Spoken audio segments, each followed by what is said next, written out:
시작하겠습니다. 우리 지난 첫 시간 우리에게 전달된 우리 성경신학이라는 소중한 진리 체계는 16세기 종교개혁으로부터 500년 동안 맹맥히 믿음의 선진들의 부분적이지만 소중한 진리 깨달음을 통해서 우리한테 전승되고 또 확장되고 또 심도 있게 포괄적으로 우리에게 전달되어 왔다 하는 것이 포인트입니다. 그것을 우리가 깨달을 때 우리 역사의 정통성을 우리가 확인할 수도 있고, 우리가 뜬금없이 하늘에서 뚝 떨어진 그런 고아도 아니고 믿음의 선진들의 작업들을 하나님께서 징검다리로 해서 더 전체적으로 우리가 지금이야말로 정말 더 풍부한 진리를 깨달을 수 있는 그런 위치에 와 있습니다. 정말 우리가 얼마나 복된지, 우리 계속해서 오늘 이제 구약 역사서를 우리가 살펴가겠는데, 지나가겠습니다. 이제 구약 역사, 우리가 너무 잘 알고 있는 이제 이런 큰 틀과 전제에 대해서는 굵직굵직하게 지나가겠습니다. 익히 여러분들이 이제 많이 알고 있는 거니까. 아담과 하나님 나라 언약을 수립하신 하나님이다. 이건 여러 차례 이미 강조한 대로 자손 땅 통치라는 걸 하나님께서 복으로 주신 겁니다. 그걸 자손 땅 통치라고도 물론 구약 역사에서 설명할 수 있지만, 우리가 진리라는 것은 여러 가지 요소들을 하나로 이제 묶어낼 때 우리 진리의 파워가 있는 거죠. 성경이 하나님이 여호와시다 하는 것은 여호와만 있는 건 아니잖아요. 어떤 다양한 언약 성취도 있고 하나님 나라도 있고 십자가도 있는데, 그 모든 것을 이렇게 묶어내는 주제가 하나님이 여호와시다 하는 주제로 묶어냈을 때, 그게 이 하에 있는 것들을 전부 포섭을 하는 거지, 그걸 배제하고 이것만 가르친다 이런 건 아니잖아요. 그래서 우리가 이 하나님 나라 세 가지 나라의 3요소, 구약에서는 자손 땅 통치로 아주 엄밀하게 이루어집니다. 그것을 자손 땅 통치라고 구약에서 이해를 하더라도, 이미 하나님께서 이스라엘 나라라고 하는 복된 나라를 하나님께서 아브라함에게 약속하시고, 그걸 순차적으로 역사적으로 자손도 번창케 하고 땅도 정복케 하고 이제 그렇게 하신 거죠. 그러니까 우리는 구약을 모형적으로 이해할 때, 우리 신약을 살고 있고 구약의 모형적이고 역사적 차원이 신약에 와서는 하나로 통합이 딱 되는 거죠. 예수 그리스도 안에서 하나님 나라가 찾아왔다 이런 거죠. 여러분과 제가 하나님 나라 백성이 되었다, 하나님 나라를 누릴 수 있게 되었다, 우리 같은 죄인이 거룩한 백성을 하나님께 만들어 주셨다, 이런 신앙적이고 영적 의미로 확 성화가 돼가지고 우리는 깨닫습니다. 그래서 아담 타락에서 불러가고 노아, 또 지나가겠습니다. 그대로. 그 다음에 아브라함인 거죠. 아브라함뿐만 아니고 오늘 본문이 이제 야곱에게 주신 말씀인데, 내 이름을 다시는 야곱이라 부르지 않겠고 이스라엘이 내 이름이 되리라 하시고, 그가 그의 이름을 이스라엘이라 부르시고, 하나님 그에게 이르시되 나는 전능하신 하나님이라, 생육하고 번성하라, 왕들이 허리에서 나오리라, 내가 아브라함에게 준 땅을 내게 주리라. 똑같습니다. 이렇게 정확하게 똑같을 수가 없습니다. 야곱에게 주신 말씀도. 그러니까 야곱은 거의 사기꾼 아닙니까? 형 뒷발꿈치를 잡고 자기 방법으로 살려고 그렇게 몸부림쳤던 야곱을 하나님께서 약복강에서 쳐버리가 죽인 겁니다. 그게 죽고 새로운 야곱, 새로운 이스라엘로 탄생케 하십니다. 야곱이 잘나가지고 이스라엘 나라를 건설하는 그 시조가 된 게 아닙니다. 야곱은 형편없이 하나님 앞에서 자기 몫을 챙기려고 자기 주장하며 끊임없이 살았지만, 하나님이 야곱을 약복강에서 쳐가지고 다시 탄생하게 한 거죠. 이스라엘이라고 해주겠다. 그죠? 여러분과 저도 마찬가지입니다. 우리가 영적 이스라엘 백성이 된 거 아닙니까? 우리가 언제 하나님 앞에 잘 섬기고 똑바로 살아서 하나님 백성 된 게 아닙니다. 끊임없이 자기 욕심 챙기고 끊임없이 우리는 어리석게 사는데도 여러분과 저를 한번 꺾어버린 겁니다. 예수 안에서 십자가로 꺾으시고 부활시켜서 하나님 나라 백성 되게 하신 거죠. 그러니까 우리는 우리 자랑을 할 수가 없는 겁니다. 하나님 예수 믿은 것도, 우리가 교회를 섬기는 것도 내 공로가 아닙니다. 그렇게 하나님만을 찬양하는 이스라엘 나라 만드신 거죠. 야곱을 이스라엘 나라 만든 것처럼 우리를 야곱 같은 우리 타락한 우리 부패한 인생들을 영적 이스라엘 나라, 하나님 나라로 만들어 주셨다. 너무 정확하게 하나님 나라 백성을 이끌어 가시는 겁니다. 그 다음 지나가겠습니다. 그래서 아브라함 언약은 자손 땅 통치라는 이스라엘 나라의 세 가지였습니다. 이제 구약은 이스라엘 나라로 등장하고 신약은 뭐죠? 명시적으로 하나님 나라라. 이스라엘 나라는 모형적 하나님 나라. 하나님이 통치해주는, 하나님이 세워주시는 나라. 우리 신약에는 예수가 왕이 되어서 여러분과 저를 불러서 하나님 나라 백성 되게 하시고 하나님 나라를 누릴 수 있도록 해주신다. 의와 평강과 희락을 누리게 해주신다. 이런 거죠. 지나가겠습니다. 자, 이제 큰 전체 틀이 이렇습니다. 아담에게 하나님 나라를 하나님 언약하신 분은 자손 번창, 땅 정복, 통치 승리.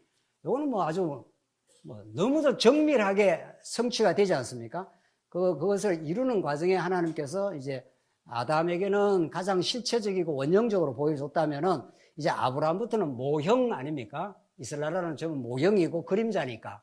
그러니까 예수님 오시면 모형과 그림자가 실체에게 쫙 빨려 들어옵니다. 이제는 우리가 구약을 보더라도 구약의 자손 땅 통치를 하나님께서 착착 이루어주는 것은 이미 우리는 신약에서 성취된 그리스도를 통해서 구약을 보고 있기 때문에 자손을 하나님께서 번창을 시킬 때는 예수가 진짜 우리의 영원한 영원한 자손이 되겠구나. 땅을 정복할 때는 예수만이 우리에게 영원한 하나님 나라 땅으로 천국을 우리에게 주셨구나.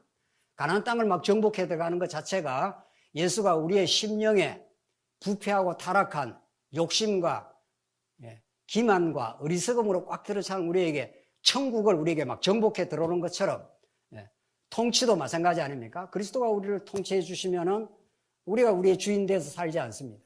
그리스도 따라가겠습니다. 그리스도가 죽으라면 죽겠습니다. 그리스도가 살라면 살겠습니다. 이걸 믿음의 순종이라고 합니다. 순종은 우리가 만들어내는 게 아니라 그분이 우리 안에 주시는 놀라운 선물입니다. 탕자처럼 불순종하던 탕자가 아버지 집 떠나서 돌아와서는 엄청 순종하는 인생 된 겁니다. 아버지 사랑을 깨달았지 않습니까? 아버지 하라면 하지요. 아버지 뭐가 필요합니까? 그러니까 이 복음을 깨닫고 주를 위해 안 산다는 것도 거짓말입니다. 참 그것도 놀라운 거짓말입니다. 정말 그 위대한 복음, 그 사랑을 깨닫고 탕자가 나가서 아버지 집에 돌아와가지고 풍악을 울려 살찐 송아지 잡아 죽었던 내 아들 돌아왔어. 이 탕자는 너무 기가 막힌 거죠. 한 것이라고는 아버지 가슴에다가 비수를 꼽고 나갔는데 나 아버지 필요 없다 하고 박차고 나갔지 않습니까? 나근데 그 탕자를 안아주고 좋은 옷 입혀라, 살찐 송아지 잡아라. 그러니까 탕자는 너무 놀라운 거죠. 그 크고 놀라운 은혜와 사랑을 깨닫고 아버지를 위해서 살지 않는다? 그것도 말이 안 되는 겁니다. 아버지 뭐가 필요한지요? 아버지 뭐가 힘듭니까? 탕자는 평생 아버지를 위해서 살았을 겁니다. 아버지가 원하는 것이 무엇입니까? 이렇게 살았을 겁니다. 그러니까 믿음의 행위라는 거는 말할 수 없이 나옵니다. 정말 복음을 복음답게 깨닫고 아버지의 사랑을 깨달은 사람이 믿음의 행위가 없다. 이것도 이런 거짓말도 없는 겁니다. 또 거꾸로 말하면 복음을 안 깨달았는데 믿음의 행위가 또 열심히 나온다. 그것도 거짓말입니다. 복음을 모르는데 복음의 감격과 기쁨의 그 말씀을 듣지 않는데 열심히 믿음의 생애를 산다? 그것도 안 맞는 말이죠. 복음이 우리에게 살아가는 원동력을 공급하는데 복음을 안 듣는데 어떻게 믿음의 행위로 사냐고요. 또 복음을 정통으로 깨닫고 잘 깨달아가는데 잘 깨닫는 말도 이게 좀 엎여 있습니다. 잘 깨닫는지 안 깨닫는지 아무도 모릅니다. 정말 정통으로 깨닫는 사람이 복음을 위해서 안 산다? 사도 바울 죽기까지 하고 갑니다. 예루살렘 가지 마십시오. 가면 죽습니다. 그러니까 내가 예루살렘도 보고 로마도 보아야 하리라. 내가 이 복음을 위해서 사명을 위해 사는 데는 내 생명도 아깝지 않다. 그러니까 여러분들 믿음의 행위에 대해서 걱정할 이유가 없습니다. 염려할 것도 없습니다. 얼마나 우리가 정통으로 복음을 깨달아 하나님의 은혜와 사랑에 감격하느냐, 깨달아가느냐. 그 진짜로 깨닫는 사람은 뭐라도 할 겁니다. 아버지 원하는 게 뭡니까? 복음이 땅끝까지 전파되는 게 아버지 뜻입니까? 그렇게 하겠습니다. 이렇게 하는 거죠. 그러니까 이게 지금 얼마나 우리가 절절한 복음을 정통으로 우리 영혼이 깨닫느냐가 지금 과제이고 우리의 숙제고 하나님 주시는 선물이지 뭘 하느냐 안 하느냐는 제대로 깨달으면 어떻게 안 사느냐고요. 아브라함 엄청 믿음 없었습니다. 마누라 팔아먹고 계속 그랬습니다. 그런데 이삭을 주고 나서는 갖다 바치라. 세상에 어떻게 낳은 아들인데 그걸 갖다 바쳐요. 두려움 없이 갑니다. 두려움 없이. 이 세상이 감당하지 못한다. 이런 겁니다. 진짜 믿음이 들어가기 시작하면은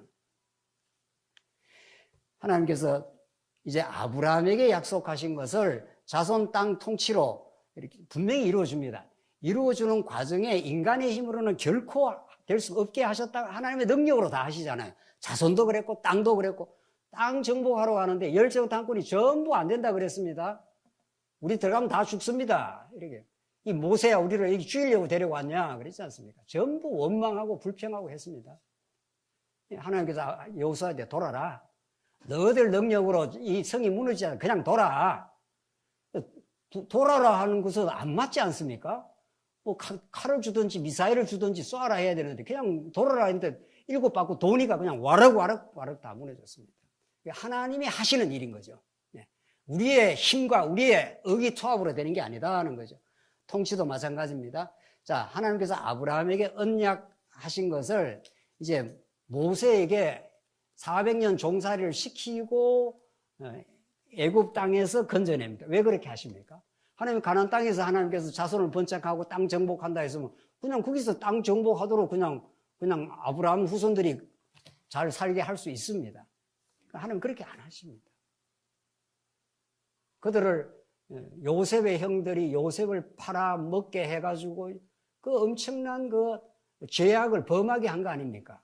도대체 동생이 아무리 미워도 그렇지 죽이려고 헛구덩이 집어넣었다가 하나님이 살려줘가지고 먼 이방 땅으로 장사꾼에 의해서 팔려가도록 이게 요셉의 파란만장한 인생의 시작입니다. 여러분이 전에 저의 인생인지도 모릅니다.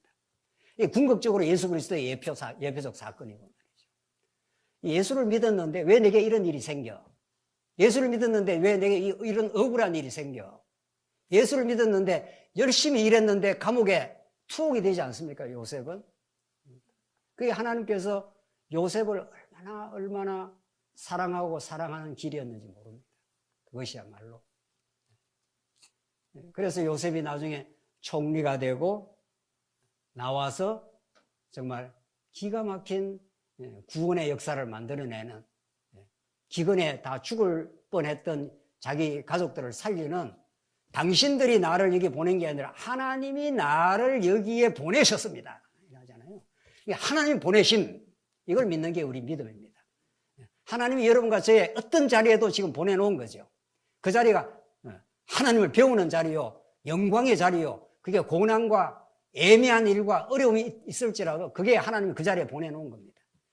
그걸 진짜 믿는 것, 그게 믿어지는 것, 그래서 내가 이 자리에 죽어도 이 자리에 살아도 그것을 하나님이 하시는 일이라고 믿는 것, 그게 진짜 언약 성취를 믿는 사람들입니다. 말만 언약 성취, 말만 언약 성취하면 뭐 할 겁니까? 어쨌다는 겁니까? 언약 성취가. 언약 성취는 하나님이 하시는 일이고 우리에게 하시는 그 모든 일들을 합력해서 선을 이룬다고 믿는 겁니다. 그 믿는 것도 우리 마음대로도 안 되죠. 그래서 하나님은 아브라함에게 하시고 요셉을 팔아 넘기게 해서 애굽에 들어갑니다. 400년 동안 종살이해서 거기서 건져내지 않습니까? 드디어. 그 자손 번창을 애굽에서 번창시키지 않습니까? 너희들 능력으로 이제 못 나와. 그래서 10재앙으로도 못 나와. 마지막 재앙, 6월절 어린 양 재앙을 통해서 건져냅니다. 건져낸 이스라엘 백성들은 오합지졸입니다. 이제 40년 광야길 걸어가면서 하는 일이 뭡니까? 원망하고 불평하고, 모세, 이 모세야 우리를 왜 여기 데려와서 고생시키냐, 한 게 그거밖에 없습니다. 그런데 그렇게 애굽에서 나온 그들을 하나님께서 불러가지고 드디어 이제 모세 언약을 시내산에서 불러가지고 이제 건져냅니다. 다음 한번 보시죠. 모세를 통해서, 자 보십시다. 오늘 요 명제가 아주 중요한 명제인데, 아담에게 하나님 나라를 언약하고 모형적으로 하나님께서 이제 아브라함에게 이스라엘 나라를 언약했지 않습니까? 큰 민족을 이루어 주겠다 했죠. 그럼 모세한테는 뭐라 그럽니까? 모세를 통해 제사장 나라를 약속하십니다.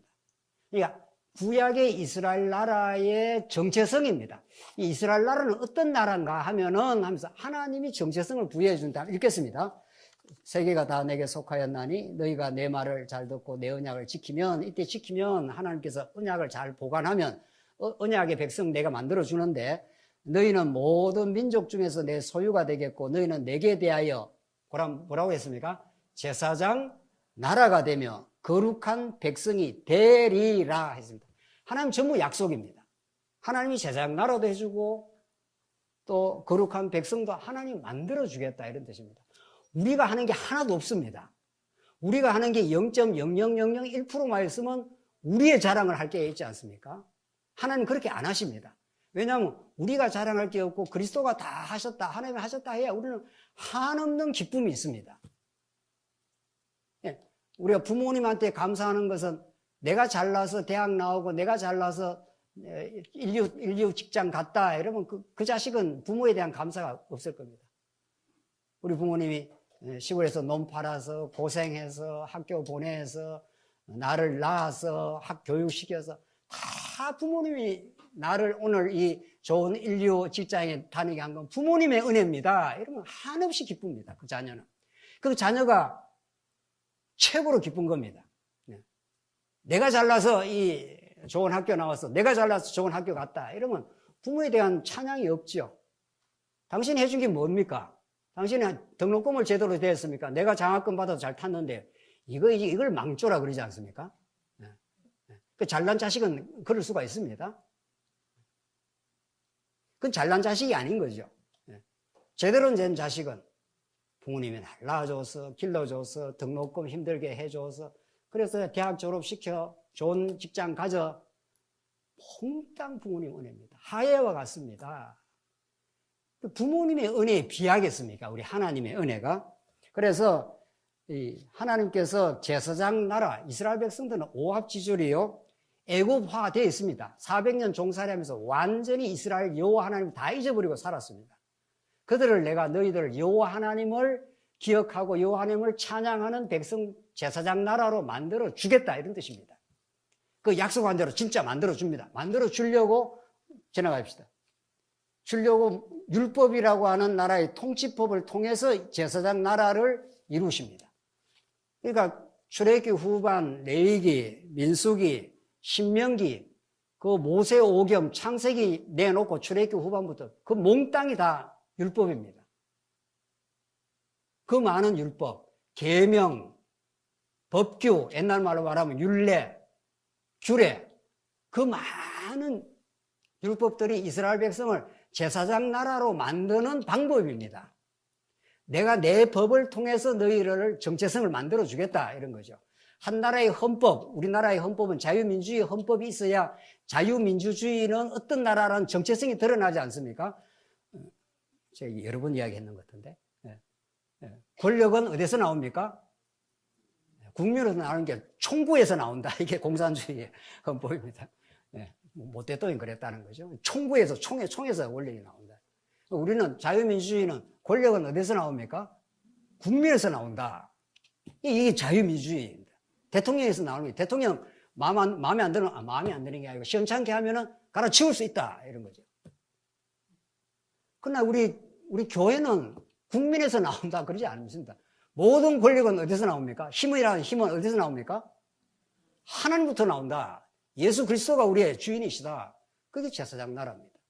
제사장 나라라는 것은 이스라엘 백성들이 하나님 못 만납니다.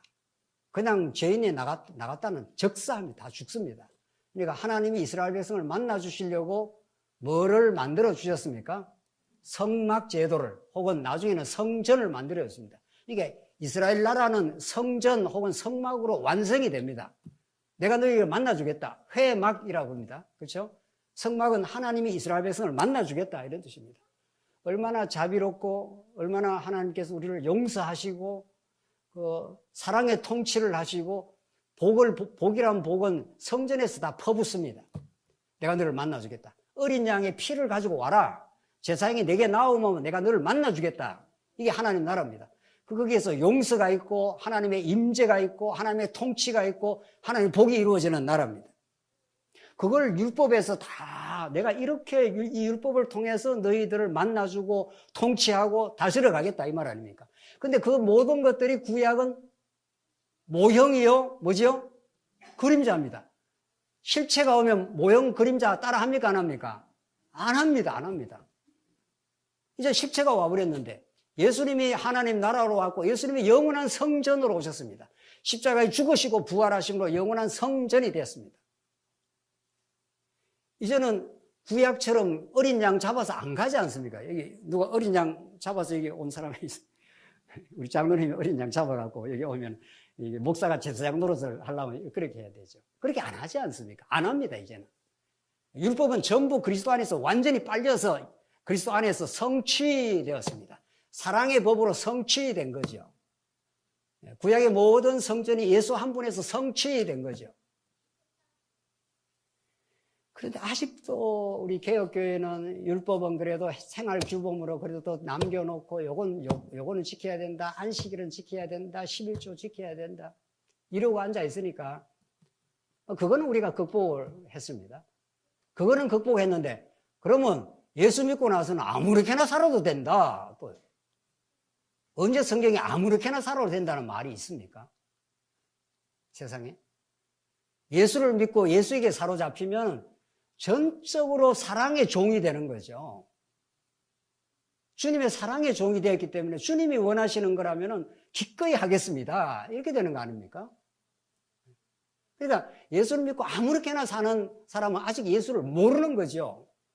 아버지의 사랑을 깨달은 탕자가 아버지 또 마음에 안 드니까 내 마음대로 나가겠습니다. 이렇게 하겠습니까? 그런 탕자가 있겠습니까? 눈치를 보니까 있다는 눈치인데 절대로 없습니다. 나가서 완전히 만신창이 됐고 돼지가 먹는 쥐염 열매도 못 걷고 줄여 죽는구나 죽음을 경험하고 생명을 얻었기 때문에 아버지 절대로 안 나갑니다. 아버지가 죽으라면 죽고 살라면 살겠습니다. 아버지 뜻대로 살겠습니다. 이게 기독교윤리라고요. 네. 아버지 뜻대로 살겠습니다. 뭐라도 아버지가 원하는 대로 하겠습니다. 이게 율법입니다. 율법은 제일 밑에 읽겠습니다. 이 모든 율법은 예수님이 요약하신 것처럼 하나님 사랑과 이웃 사랑으로 요약되며 그 사랑의 나라를 하나님이 보내실 예수 그리스도가 이루십니다. 구약 이스라엘 백성은 하나도 못 지킵니다. 심지어 성전에서 제사 드리려 하는 것도 안 지킵니다. 살길까지 줬는데 살길에서도 아세라 목상 섬기고 바알신 섬기고 성전에다가 막 갖다 놓고 엉터리 제사를 드렸습니다. 그러니까 하나님은 율법을 이스라엘 백성에게 준 거는 율법 너희들 잘 지켜서 내게 오라 이런 적 없습니다. 하나도 못 지키는 거 알고 줬습니다. 율법을 갖다 대면 죄가 자꾸 드러나는 겁니다. 죄를 깨닫게 하는 거죠. 그래서 몽학 선생이니까 예수께로 가게 하는 거니까 율법은. 그렇게 하나님이 통치를 하겠다 이런 뜻입니다. 구약은. 구약 율법은 전부 그림자니까 전부 예수 안에서 온전히 성취가 된 거죠. 조금 지나가겠습니다. 다른 부분. 요게 이제 율법사가 예수님 앞에 와서 예수님을 테스트하는 겁니다. 예수님 어느 율법이 큽니까? 이렇게 물었습니다. 그 당시에 바리새인들은 어떤 율법이 더 크고 어떤 율법이 작기 때문에 큰 거는 지키고 작은 거는 좀 안 지키고 이런 논쟁이 있었습니다. 그래서 엉터리죠. 어느 율법이 크고 작고 없는데 어느 율법이 큽니까? 이렇게 물었습니다. 그래서 예수님이 하시는 말씀. 그중 한 율법사가 예수를 시험하여 묻되 선생님 율법 중에서 어느 계명이 크니까? 예수께서 이르시되 내 마음을 다하고 목숨을 다하고 뜻을 다하여 주 너의 하나님을 사랑하라 하셨으니 이것이 크고 첫째 되는 계명이요 둘째도 그와 같으니 내 이웃을 내 자신같이 사랑하라 하셨으니 이 두 계명이 온 율법과 선지자의 강령이라. 구약의 율법 선지자를 하나로 꽉 묶으면 꽉 짜면은 하나님 사랑 이웃 사랑으로 꽉 묶어진다 이 말 아닙니까 예수님께서. 예수님 왜 율법사한테 이런 말을 했습니까? 이 요때 율법사는 어떤 게 더 큽니까? 네, 큰 거는 확 지켜버리랍니다. 뭐 이런 거죠. 작은 거는 그냥 좀 지나가고 뭐 이런 식이죠. 율법에 대해서 오해를 한 거예요. 자기들이 지킨다, 안 지킨다, 요건 지킬 수 있고 요건 안 지키고 이런 식으로 예수님을 테스트한 거죠. 예수님이 그 속마음을 환히 꿰뚫어 보시고 하나님을 내 뜻과 정성을 다해 사랑해봐. 내 이웃을 내 몸처럼 사랑해봐. 옆에 한번 이웃을 한번 보시죠. 옆에 우리 뭐 이웃은 고사하고 자기 자식 새끼도 어떨 때는 막 미울 때가 있는데 자기 몸처럼 사랑해요? 사랑한다는 눈치 몇 사람이야? 세 사람이 지금 눈치를 보냈습니다. 나는 내 몸처럼 사랑한다. 그 사람은 예수님하고 아무 상관없는 사람입니다. 스스로 사랑해서 천국 가버리면 되는 거죠. 그냥 자기 공로로 가버리면 됩니다. 하나님을 뜻대로 사랑하고 이웃을 몸처럼 완전히 사랑할 수 있는 사람이라면 완벽한 공로가 이루어졌으니까 예수님도 못 막아요. 그런 사람 없다 그런 말이죠. 없다 정도가 아니고 죽어도 못한다 이런 거죠. 이 부분에서 확실하게 정리 안 하면은 예수를 믿어도 늘 찜찜하게 믿습니다. 예수를 믿어도 찜찜하게, 교회를 다녀도 찜찜한 거예요. 내가 사랑해야 되는데 못할까? 내가 내 가족도 사랑을 왜 이렇게 못할까? 언제 사랑해라 했나요? 여러분들, 여러분한테 예수님이 가족 좀 사랑하라 했습니까? 나는 정말 본질적으로 못하는 인생이구나. 그래서 예수가 정말 필요하구나. 예수의 사랑으로 듬뿍 우리가 전폭 젖어 들어가면은 정말 가족도 있는 그대로 볼 수 있고, 우리 지체들도 있는 그대로 볼 수가 있고, 정말 자기도 알게 모르게 정말 이해도 되고, 내한테 어려움을 준 성도도 이해가 되고, 넉넉하게 바라보게 되고, 내가 할 수 없는 용서를 그분이 내 안에서 일하실 때 하게 되고, 그렇게 될 겁니다, 아마. 그걸 경험 못하면 아직 예수를 깊이 경험 못하는 사람이죠. 그냥 머릿속에서 동동동동 언약 성취 하는 거지. 그게 가슴에 마음속에 내 피와 살이 된다면은 그럴 수도 있었겠다. 얼마나 힘들었으면 그랬을까. 어떤 사람이 막 힘들게 뭘 하는 거는 그 사람이 힘들다는 증명입니다. 자기가 마음의 평강과 기쁨과 감사가 있는 사람은 정말 그렇게 삽니다. 옆에 사람 그렇게 힘들게 안 합니다. 그럴 수도 있었겠다.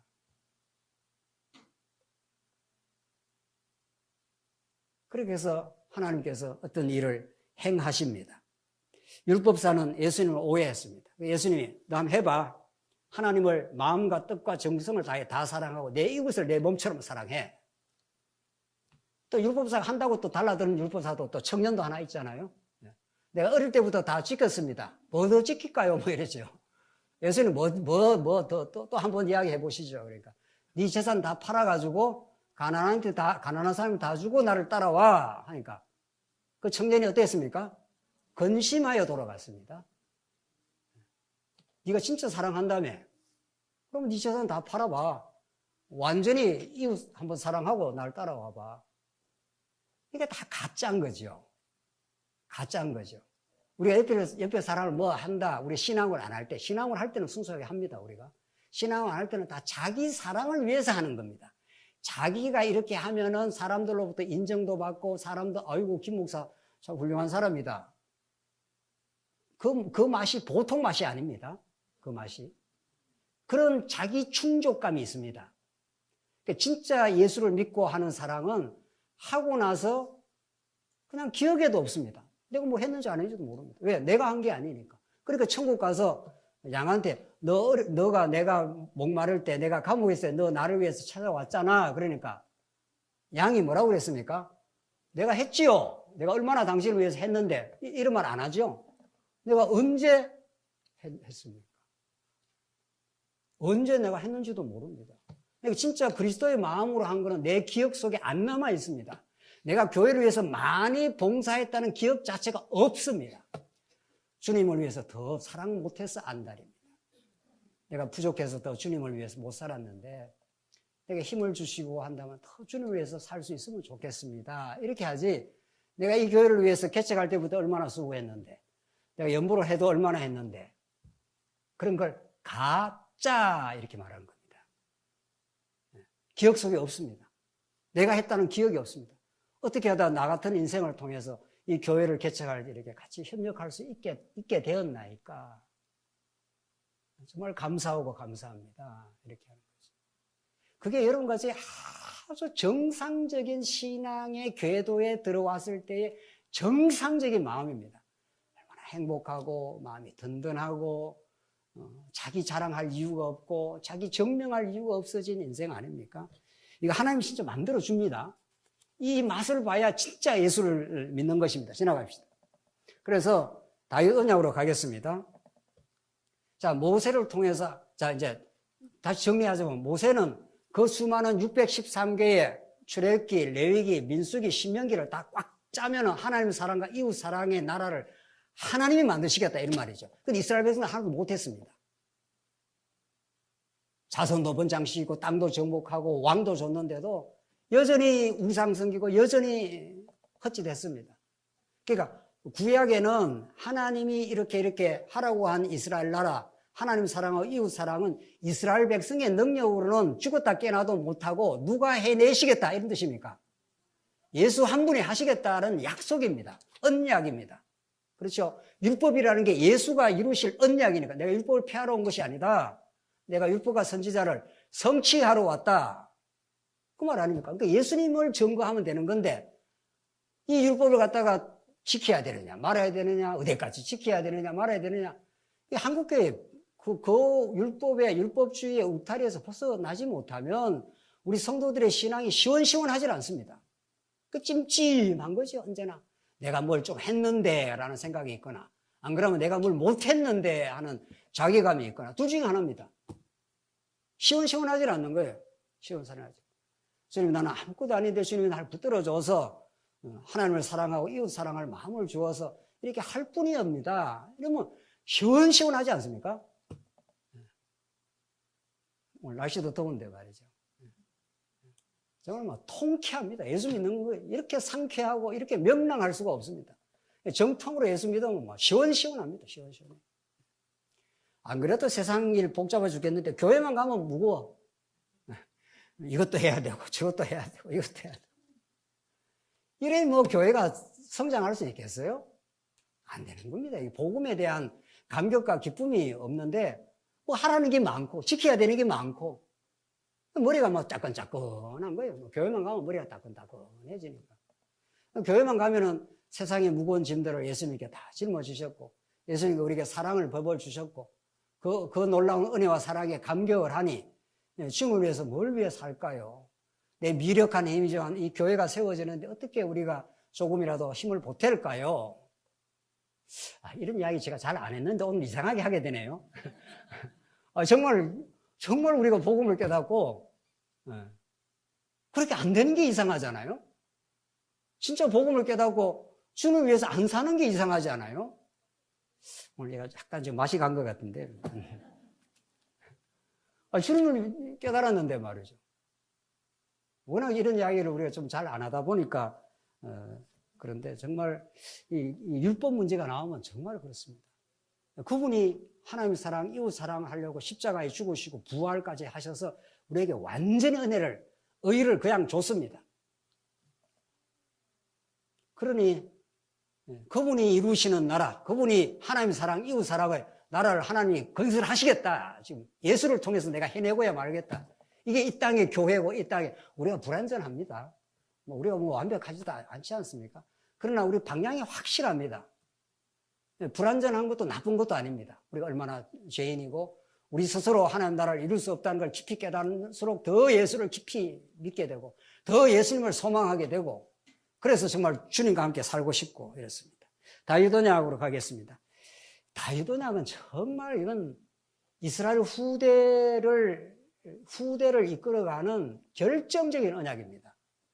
아브라함 언약이 있고 모세의 언약을 통해서 하나님의 사랑, 이웃 사랑을 하나님이 이루어내겠다. 제사장 나라를 건설하겠다 이 말 아닙니까?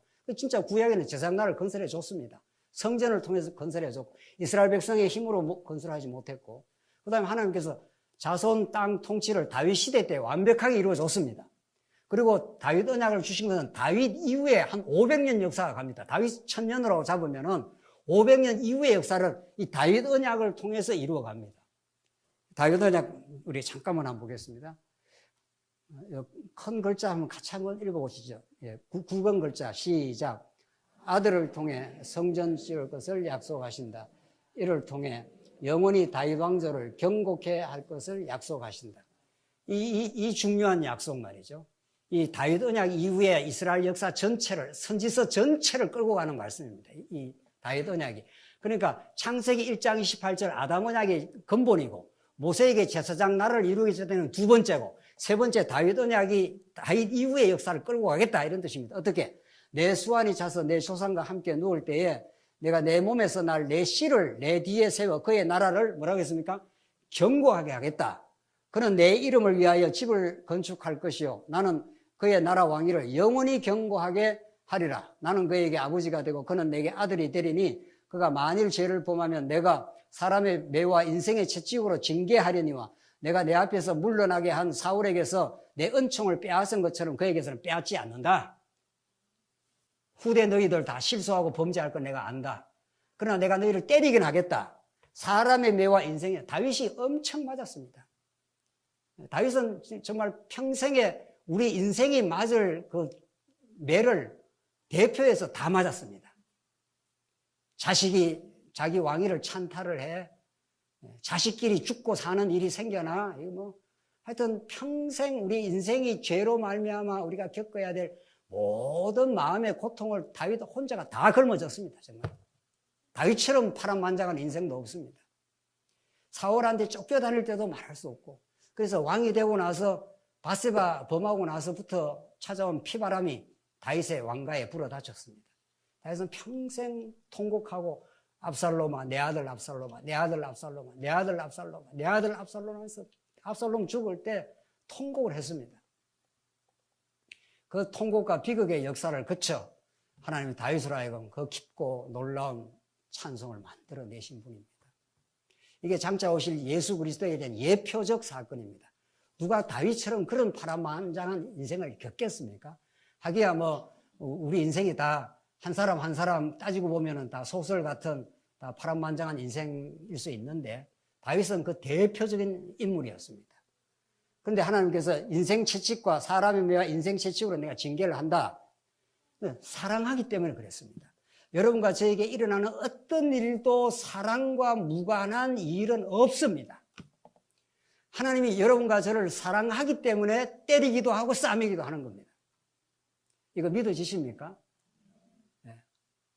여러분과 저에게 일어나는 어떤 비극도, 어떤 애매한 일도, 어떤 우리에게 고통도 하나님의 사랑을 깨닫게 하는 일이요, 십자가의 애매함과 십자가의 고통과 비할 수 없습니다. 우리는 뭐 조금만 애매한 일 겪어도 뭐 못 견디지 않아요? 예수님은 어떻게 견딥니까? 이 인간들한테 창조주가, 야, 네가 메시아면 내려와 봐. 예수님이 겪은 수모, 순환, 고통은 이 인류가, 우주가 다 합쳐도 그게 못 당합니다. 우리는 뭐 조금만 애매한 소리 들어도 펄펄 뛰지 않습니까? 펄펄 뜁니다, 정말.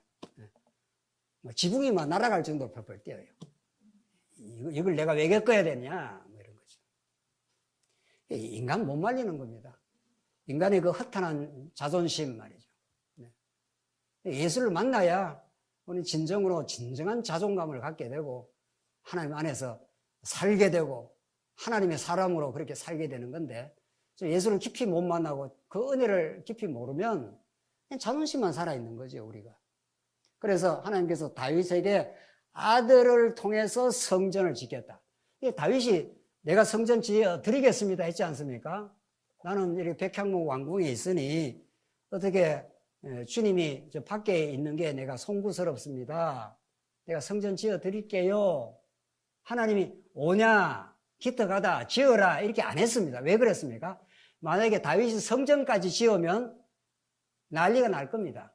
내가 나라도 건설했지, 성전까지 지었지. 하나님 그걸 딱 거절해버립니다. 네 아들, 네 씨를 통해서 내가 성전을 짓겠다. 그렇게 하나님이 약속하시고, 아들을 통해서 이 아들 메시지가 신약 전체를 왕왕거리는 복음의 메시지입니다. 여러분, 오늘 로마서 뭐 다 공부할 시간이 없으니까 로마서에 이 복음은 아들에 관하여서 선지자들로 약속하신 것이라, 이렇게 아들 메시지가 전면에 딱 떠오릅니다. 그러니까 구약의 다윗, 그 다음에 솔로몬, 그 아들, 솔로몬 아들 로보암, 등등등등 므낫세, 등등등등 히스기야, 등등등등 아들로 왕위가 계속 계승이 됩니다. 그러나 그 아들은, 구약의 아들은 계속 됐습니까? 실질적으로는 끝났습니다. 법적으로만 이어져 갖고 예수님이 진짜 아들로 오시는 겁니다. 그리고 구약의 아들이라는 거는 이제 그 앞에는 아브라함과 모세 시대에는 하나님과 백성으로 만났지 않습니까? 하나님 나라의 백성으로 이스라엘 나라를 건설해 주시겠다 했는데, 다윗 때부터는 이제 나는 너의 아버지가 되고 너는 내게 아들이 되리라. 그러니까 하나님과 백성 관계도 아주 중요하지만 더 친밀한 관계가 무슨 관계입니까? 아버지하고 누구죠? 아들 관계입니다. 그래서 예수님이 이 땅에 오셔서 하늘에 계신 뭐라고 그러죠? 우리 아버지 하면서 드디어 아버지라고 선언합니다. 고백합니다. 그래서 예수의 영을 우리가 받게 돼서 예수 안에 구원을 얻게 되면은 우리도 하나님을 뭐라고 부를 수 있습니까? 아버지 이렇게 부르는 겁니다. 하나님을 아버지 이렇게 부르면 모든 게 다 끝납니다. 모든 은총과 하나님이 주신 복이 아들에게 하나님 나라를 상속해 준다고 합니다. 우리가 공동 상속자가 된 겁니다. 하나님 나라를 공동으로 우리가 상속받습니다. 원래는 예수님만이 상속을 받는데 말이죠. 이 아들놈은 아무것도 안 해도 아버지의 재산을 받을 권한이 있습니까? 없습니까? 있죠. 나는 아무 생각해도 그게 좀 부당해요. 이 아들놈은 아무도 한 게 없거든. 그런데 아버지께 누구께 되는 거죠? 아들 그냥 됩니다. 아들은 그걸 받을 권한이 있는 겁니다. 아들은 한 게 없죠. 아들은 아버지 앞에 뭐 한 게 없습니다. 별로. 별로가 아니고 원칙적으로 아무것도 없습니다. 그런데 아들이라는 것 때문에 요즘은 딸도 권한이 있습니다. 우리 딸도 너무 마음 상하지 마시고. 아들이면은 아버지 이렇게 하면은 아버지의 모든 게 내 것이 됩니다. 이것처럼 놀라운 복음이 없습니다. 이게 아들의 복음입니다. 그러니까 우리가 하나님을 아버지로 부르면 하나님 나라를 그저 어떻게 해요? 상속받습니다. 그냥 우리가 이미 받았습니다. 이게 이제 아들의 복음인데, 아들을 통해 성전을 짓는다. 그 구약에는 아들을 통해서 솔로몬을 통해서 그 찬란한 성전을 지었지 않습니까? 근데 우리는 신약을 살아오기 있기 때문에 솔로몬처럼 이렇게 성전을 안 짓습니다, 우리가. 그럼 이 약속은 어디서 이루어졌느냐 이 말이죠. 구약에는 아들로 계속 계승되다가 하나님께서 마태복음 1장에서 아브라함과 어떻게 해요? 여러분 이제 하셔야죠. 아브라함과 다윗의 자손 예수 그리스도의 계보라 해서 구약의 아브라함과 다윗을 꽉 묶어가지고 예수님 한 분에게 완전히 성취한 거죠. 아브라함이 이삭을 낳고 이삭이 야곱을 낳고 등등등등 낳고 다윗이 누구를 낳고 이렇게 되는 거죠. 그래서 예수를 낳으니라 우리 이제 신약에 와서는 뭐 건물 성전 지을 일도 없고 예수 한 분 믿으면 우리가 아들이 되고 우리가 성전이 되고 우리가 천국을 누리는데, 그러니까 구약에는 아들을 통해서 성전을 짓는다. 요즘에는 하나님 나라 신학에서 한 걸음 더 나갔습니다. 요즘 신학자들이 성전 신학이라는 게 엄청 강조되고 있습니다. 구약에 성전 성막 나오지, 성전 나오지, 예수님이 성전이라 그러지, 내가 3일 만에 죽었다가 일어나서 내가 성전을 짓겠다.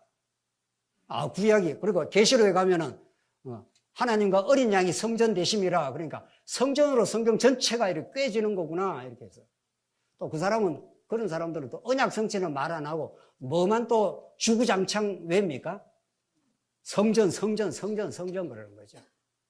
오케이, 성전 너무 중요해. 근데 어디에 틀 속에 넣어서 봐야 됩니까? 언약 성취의 틀 속에서, 다윗 언약 속에서 성전을 봐야 되지 않습니까? 하나님이 네 아들을 통해서 성전을 짓겠다는 것은 진짜 아들 예수 그리스도를 통해서 성전이 뭡니까? 십자가에 죽고 부활해서 성전 짓는 거 아닙니까? 예수님 죽으시고 3일 만에 부활하겠다, 지금 그 말입니다. 예수님이 하나님의 아들로 와서 죽고 부활해서 우리 로마서의 말씀대로 하나님의 아들로 인정되셨으니 우리가 그를 믿으면 우리도 하나님의 아들이 되는 거죠. 그래서 우리가 하나님 앞에 당당한 아들이 되었습니다. 아들은 아버지한테 내 나라 할 권한이 있습니다. 일용할 양식을 어떻게 해요? 주옵시고. 언제 네가 뭐 내한테 맡겨놨나? 뭐 이런 거죠. 근데 우리는 체면도 염치도 좋아요. 하나님 보고 맨날 이것 주세요. 일용할 양식 주세요. 그럼 하나님, 야, 엄마, 네가 뭐 맡겨놨어 내한테? 아니에요. 맡겨놓은 건 없어도 내가 아들 아닙니까? 이러면 하나님 꼼짝 못 합니다. 여러분들 여기 아들 있죠? 다 아들이 있던가 뭐 딸이 있던가 아들 딸한테 꼼짝 못 하죠. 그렇죠? 안 그런 것 같아서 다 꼼짝 못 해요. 나이 들면 꼼짝 못 합니다. 손주 손녀한테는 더 꼼짝 못 합니다. 우리 교회에서 보면 말이죠. 손주 손녀들한테는 뭐 할아버지 할머니들이 뭐 꼼짝 못 해요. 따라오면 따라와, 물떠다도 물떠다죠. 뭐 왔다 갔다 왔다. 사랑의 종로로 하는 거죠. 천국은 그런 것이다. 큰 자가 작은 자를 섬기는 곳이다. 아들이 십자가에 죽고 부활하심으로 하나님 나라가 이 땅에 건설이 된다. 예수가 하나님 아들로 오셔서 죽고 부활할 것이다 하는 게 다윗 언약에서, 그것이 영원히 다윗 왕조를 영원히 견고하게 한다. 아무도 반석 위에 세운 이 교회를 무너뜨릴 수 없다 하는 거죠. 이 약속대로 이 땅에 하나님 나라가 견고하게 되는 거지, 여러분과 제가 열심히 된다고 되는 게 아니에요. 이 진리가, 물론 우리가 그 진리를 깨닫게 되면 마음에 든든함도 생기고 확신도 있고 그런 거죠. 자, 이 다윗 언약을 거쳐 이제 시가서로 넘어가겠습니다. 이제 시가서로. 시가서에 찬양이 나오지 않습니까? 역사서와 시가서의 관계, 언약 성취의 객관적 역사와 고백적 찬양으로서의 시적 노래는 하나님이 어떠하신 분인가를 드러내며 있어서 동일하되 표현 방식이 다르다. 양자는 긴밀한 관련성을 가진다. 그러므로 양자는 분리하여 볼 수 없다. 연구할 수 없다. 그러니까 역사에 쾅쾅쾅쾅 하나님 살아계신가 언약 성취가 드러나면 드러날수록 점점 시가서의 말씀이 오롯하게 점점 부각이 됩니다. 그러니까 다윗이 고난받고 다윗이 회복하고 왕이 되고 다윗이 쫓겨나고 다시 왕위에 복귀되는 그 파란만장한 역사가 진행되면 진행될수록 다윗의 그 수많은 시편들이 자꾸 만들어지는 거죠. 죄악에 대해서 몸부림쳤던 세월, 쫓겨다닐 때 보호받았던 세월, 하나님의 보호 속에서 하나님께 감사했던 시간, 이런 것들이 시편에 계속 찬양으로 계속 드러납니다. 여러분과 제 인생 속에 쫓기는 세월, 애매한 고통, 그리고 회복의 기쁨, 뭐 이게 다 우리 다윗의 인생처럼 우리도 그런 우여곡절과 파란만장한 역사를 거쳐가면 거쳐갈수록 인생이 시간이 길면 길수록 찬송가의 내용이 점점 어떻게 됩니까? 찬송의 내용이 어떻게 되죠? 곡조가 아니라 찬송가가, 노래가 점점 어떻게 되겠습니까?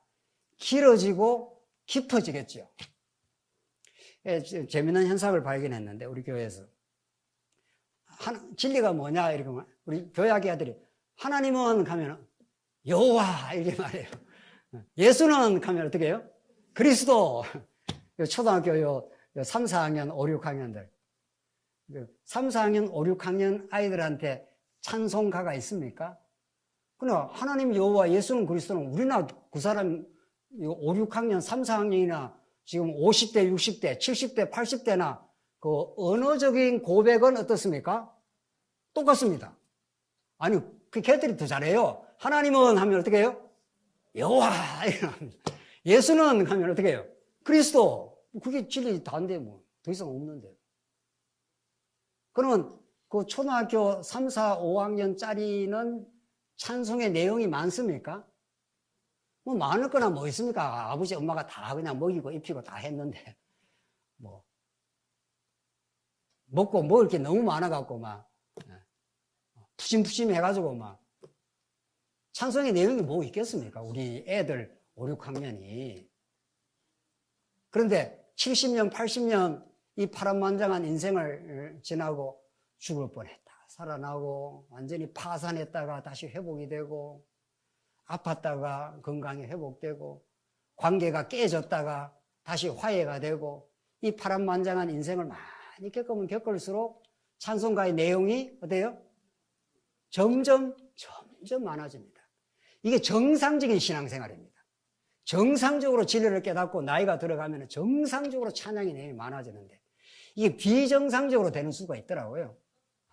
비정상적으로 되면 그냥 하고 이제 나이는 많은데 왜 인생이 고달프냐, 이놈들이 왜 나를 안 알아주냐, 이 자식놈들이. 진짜 이제 진짜 힘든 거죠. 진짜 힘들어요. 그러면 그러니까 나이가 제대로 든다는 거는 정말 언약의 내용을 자꾸 깨닫고 인생의 파란만장한 인생을 겪으면 겪을수록 점점 더 깊어지고 넓어지게. 오늘 뭐 신약까지 갈 것도 없어요. 시간도 다 돼 가는데. 진짜 이게 시가서는 그 역사의 깊이와 넓이, 다윗이 겪었던 그 인생의 그 수많은 역경들, 그 회복의 시간들, 여러분과 제가 이 땅에 겪으면서 그 아픔의 세월들, 많이 아파본 사람이 많이 회복의 기쁨을 느끼는 겁니다. 어둠을 겪지 않고 빛의 고마움을 느낄 수가 없습니다, 우리는. 고통을 치러보지 않는 사람이 어떻게 그리스도의 십자가를 뜨겁게 부여잡을 수가 있습니까? 그래서 인생 그냥 사는 게 아니고 하나님께서 그냥 우리를 살게 하신 것이 아니라 많은 걸 깨닫게 하시고 또 깨닫게 하시고 또 깨닫게 하시고 그렇게 하시려고 이 시가서를 줬습니다. 욥 시편 잠언 전도 아가에 나오는 전능성, 신실성, 주권성, 영원성, 자비성은 주문해 오는 이게 말이 아닙니다. 이 위대하신 하나님, 전능하신 하나님, 그 주권적인 하나님이 역사를 주관하시고 내 인생을 이렇게 치밀하게 세밀하게 인도해 오셔서 나를 사랑하셨습니다, 이런 거죠. 이걸 뭐 시가서가 펑펑 노래 부르고 있습니다. 그러니까 우리는 나중에 시가서를 더 깊이 공부하게 되고 시가서를 노래 부르다가 천국 가면 제일 행복한 인생이 되겠죠. 왜 인생이 이렇게 힘드냐 하는 게 아니라 이 힘든 시간들을 지켜주신 하나님, 그래서 내 신앙을 잃어버리지 않게 하신 하나님, 그분의 사랑 속에 살게 하신 그 하나님, 그걸 시적으로 우리가 노래 부르며 천국 갈 수 있다면 더 없는 기쁨입니다.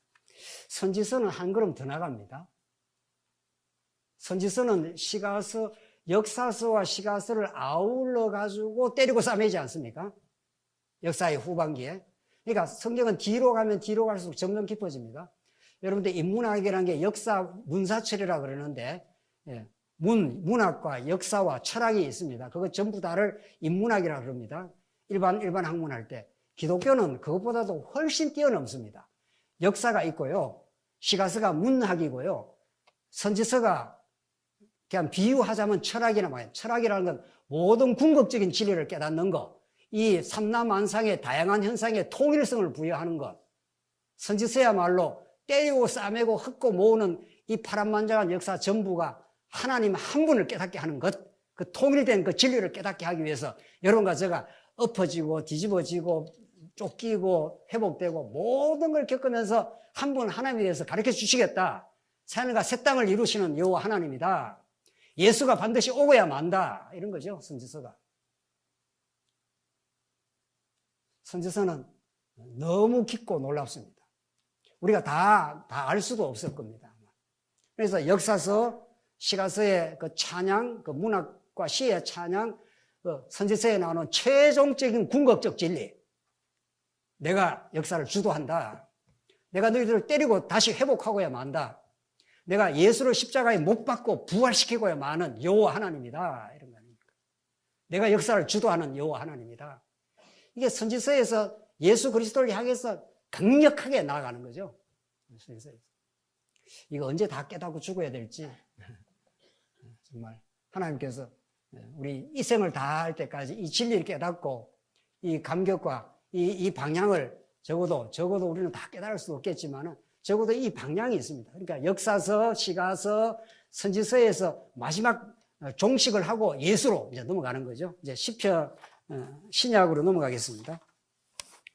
신약 10분 안에 끝내야 되지 않겠어요? 신약의 그리스도는 정말 신약의 구약의 그 모든 하나님 나라 아담, 노아, 아브라함을 거쳐서 모세를 거쳐 다윗에게 아들을 통해서 성전 짓게 하겠다는 대로 예수님이 하나님 나라 오셨고 성전으로 정말 오셨습니다. 그 언약을 성취하러 오신 거죠. 그래서 사복음서는 지나가겠습니다. 사복음서는 교회의 기초가 되시고 이렇게 다양합니다.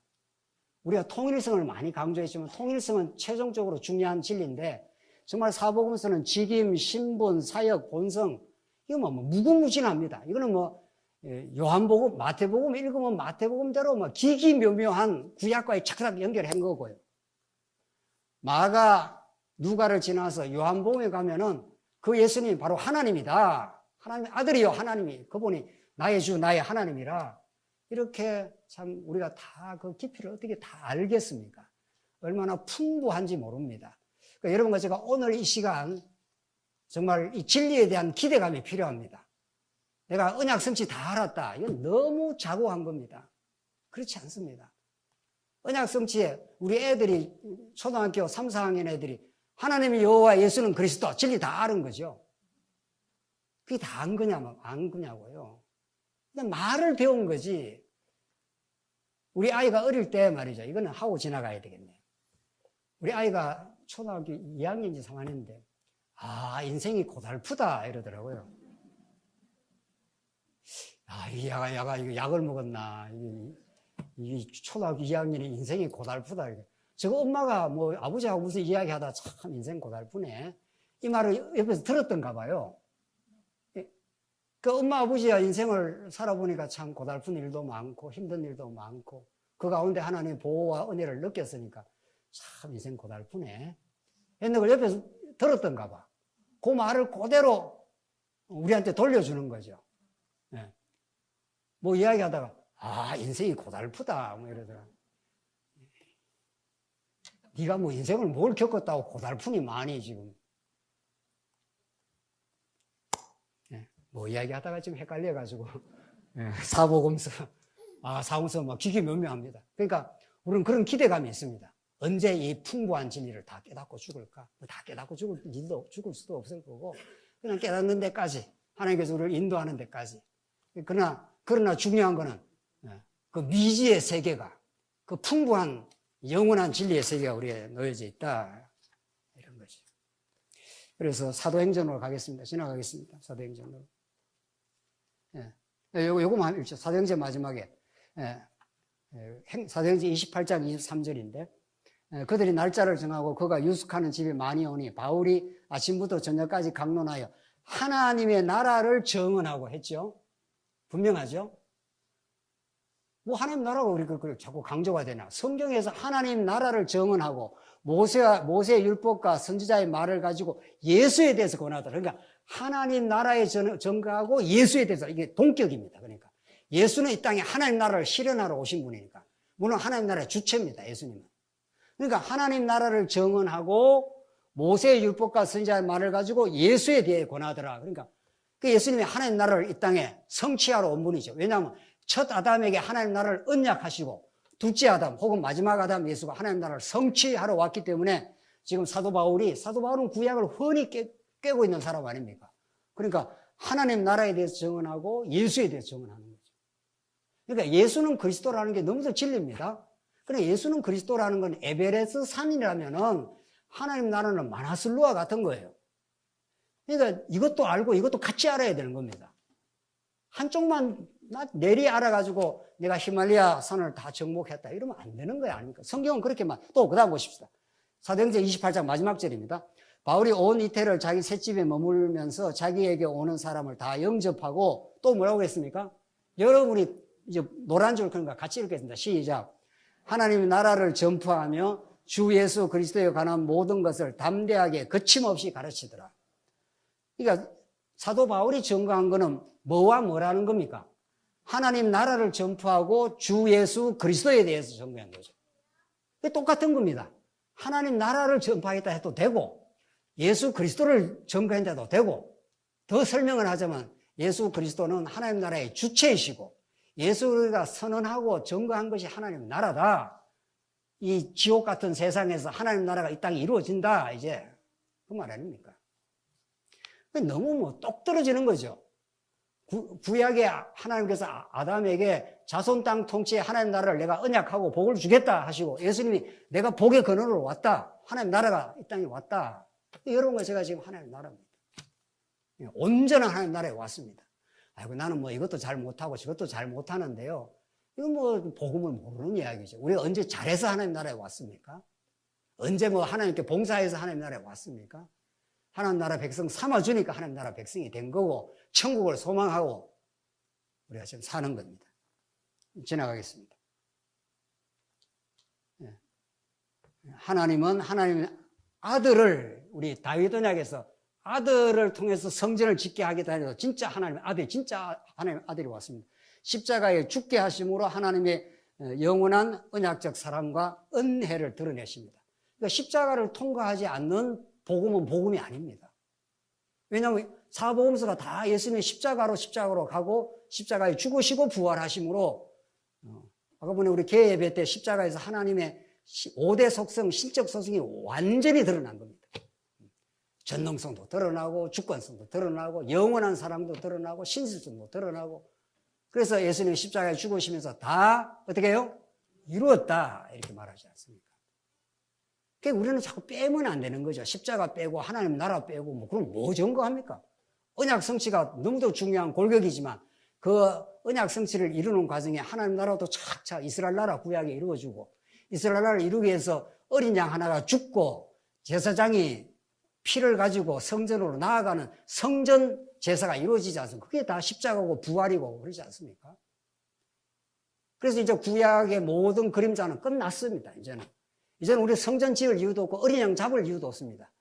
어린 양보다 더 영원한 어린 양, 예수 그리스도의 영원한 제물, 영원한 제사장, 영원한 성전이 우리한테 이루어졌습니다. 이제 그분을 믿고 사는 거지, 교회 와서 뭐 이것 하라 저거 하라 이러지 않습니다. 진짜 복음을 들으면은 이것저것 다 자발적으로 움직입니다. 자발적으로 정말. 물론 우리 장로님들이 좀 가이드는 해줄 수 있죠. 이게 참 하나님 나라 일입니다. 같이 수고하시죠. 뭐 이 정도 권면을 할 수는 있습니다. 그러나 억지로 어떻게 하겠습니까? 복음을 깨닫지 못한 사람은 뭐 이것 하라 저거 하라고 한다고 하겠습니까? 애들 보고 이거 하라 저거 하라 하겠습니까? 애는 열심히 먹여서 키우면은 자발적으로 합니다.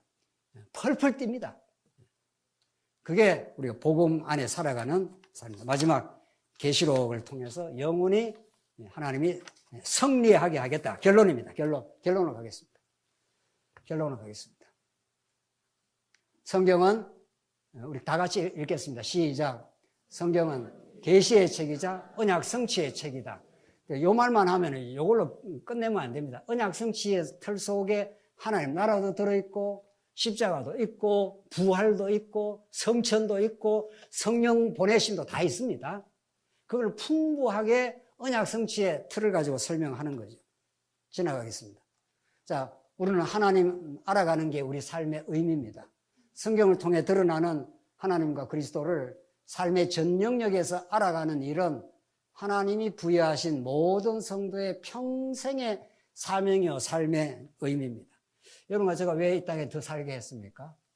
뭐 조금 더 10년, 20년 더 살게 해서 아픈 몸 질질 끌고 다니면서 살라고 하지 않습니다. 절대로 하나님이. 아플 수도 있고 힘들 수도 있습니다. 그 아픈 걸 통해서 하나님을 더 배워가는 것, 진리를 더 알아서 진짜 감사와 기쁨이 넘치는 것, 그걸 위해서 여러분과 저를 이 땅에 아직도 살려두셨습니다. 빌립보서 3장 8절입니다. 또한 모든 것을 해로 여기면 내 주 그리스도 예수를 아는 지식이 가장 고상하기 때문이라. 내가 그를 위하여 모든 것을 잃어버리고 배설물로 여기면 그리스도를 얻고. 그래서 사도 바울은 죽는 날까지 예수 그리스도 아는 지식이 너무 고상한 걸 알았습니다. 최고의 가치를 알았습니다. 최고의 가치를 아니까 다른 가치는 상대화되고 좀 없어도 괜찮겠다. 뭐 부족하면 부족한 대로 살겠다. 너무도 좋은 가치를 잡아버렸기 때문에 그게 여러분과 제가의 신앙생활입니다. 두 번째, 신앙의 순종의 열매입니다. 예수를 믿게 되면 진짜 믿어 순종케 됩니다. 하나님 아버지 뭐 해드릴까요? 뭐가 부족합니까? 지금 아픔과 어려움을 겪는 성도들은 우리 주변에 어디에 있습니까? 내가 건강하고 신앙에 든든하고 마음에 감사가 있는 사람은 우리 주변에 아직도 힘들어하고 갈등하고 어려워하는 성도들이 눈에 드디어 밟히기 시작합니다. 그러기 위해서 기도해주고 옆에 있어주고 때로는 손 붙들어주고 우리 같이 갈 수 있습니다. 영원한 나라 이제 멀지 않습니다. 이렇게 믿음의 순종은 새 마음을 주신 새 언약의 성취입니다. 결론입니다. 최종. 하나님 영광의 찬송입니다. 하나님은 우리에게 만물을 통해 언약의 자손 아들 예수 그리스도를 통해 자기 영광을 드러내시고 이걸 우리는 복음이라고 하고 이것이 하나님의 영원한 언약 경륜을 목적입니다. 하나님께 대한 감사와 찬송, 이게 성도의 참 행복이고 진정한 기쁨입니다. 하나님께서 에베소서에 찬송하리로다 했지 않습니까? 옥중에서 옥 밖에 있는 성도한테 우리 찬송하자. 하나님이 우리에게 영원한 기쁨이 되어주시고 우리를 아들 삼아주셨다. 우리는 더 이상 이 땅에 비교할 수 없는 절대적인 은혜를 깨달은 사람들이다. 이게 옥중에서 옥밖에 있는 성도들한테 찬송하자, 우리 감사하자 이런 뜻입니다. 하나님 여러분과 저에게 지나온 우리 말씀운동에 파란만장합니다. 우리 말씀운동도 영광의 기쁨이 있었고 좌절의 시간들이 있었고 분열과 고통의 시간들이 있었습니다. 그러나 그것은 우리를 우리 되게 만드는, 다윗은 우리가 겪은 거 100배, 1000배 더 겪었습니다. 예수님은 수백만 배 더 겪었습니다. 우리가 겪는 거 그렇게 크게 대단한 것도 아닙니다. 이거 우리가 겪어가면서 우리 진리를 진리답게 깨닫는다면 한없는 기쁨과 감사로 우리 인생을 하나님께 인도해 가실 것입니다. 기도하겠습니다. 하나님 아버지 은혜를 감사합니다. 오늘 이 자리에 있게 하심을 너무도 감사합니다. 진리가 들리게 하시고 진리 안에 참 자유를 주셔서 감사합니다. 우리 지나온 삶의 고통과 어려운 세월들이 있었다면 그것이 주님을 만나는 복된 길이요, 주님을 찬양하게 되는 하나님의 뜻임을 우리가 잘 확인했습니다.